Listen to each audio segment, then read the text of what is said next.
U.S. Term Limits is a nonpartisan, nonprofit organization dedicated to term limits on Congress. And this morning we're proud to announce Mayor Glenn Jacobs as our state chair for the state of Tennessee. To give you a little background on the history of U.S. term limits, we were founded in 1992. And between the years of 1992 and 95, we were successful in helping 23 state legislatures pass legislation that term limited their own delegations to Congress. However, in 1995, one of those laws was challenged all the way to the Supreme Court. And in U.S. Term Limits versus Thornton, it was ruled that only a constitutional amendment applying across the board, no matter what the state, where they're from, could put term limits on Congress. And so all of those 23 state laws were tossed out, and we're at square one with the process. So therefore, U.S. Term Limits today pursues both means for pursuing an amendment to the Constitution for term limits on Congress.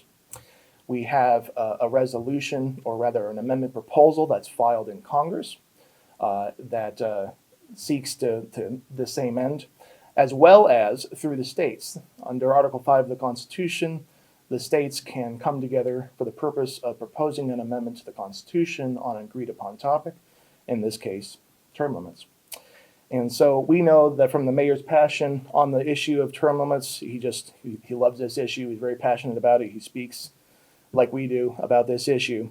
That he's a great fit for the role of Tennessee state chair, and it's an issue that 78% of Tennessee voters want. And so we're delighted to have Mayor Jacobs to be the state chair for the state of Tennessee for U.S. term limits. And so I'd like to hand it off to him. I'm a big admirer of the fierce advocacy of U.S. term limits, and I'm excited to be working with them.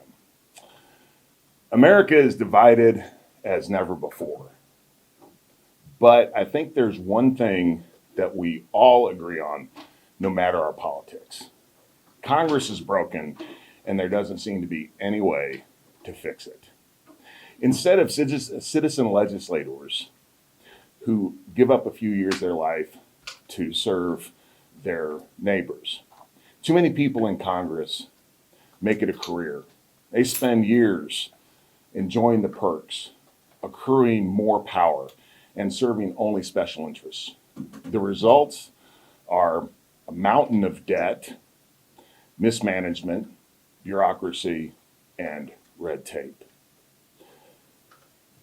Despite all of this, because of the inherent advantages of incumbency, Congresspeople are reelected in droves year after year.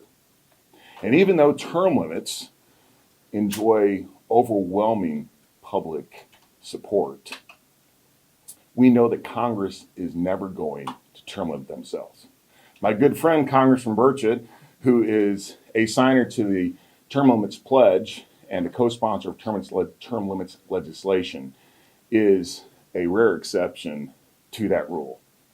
So what are we supposed to do? Well, the U.S. Constitution provides a solution. Under Article 5, the states have the authority to convene a convention, a constitutional convention, to propose amendments to the Constitution. In other words, if Congress won't enact term limits legislatively, the states can impose them constitutionally.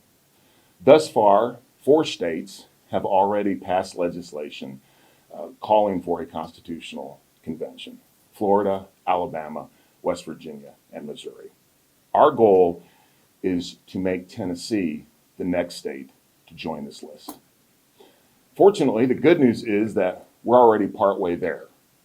This past legislative session, the House passed Joint House Resolution 8, which calls for a constitutional convention.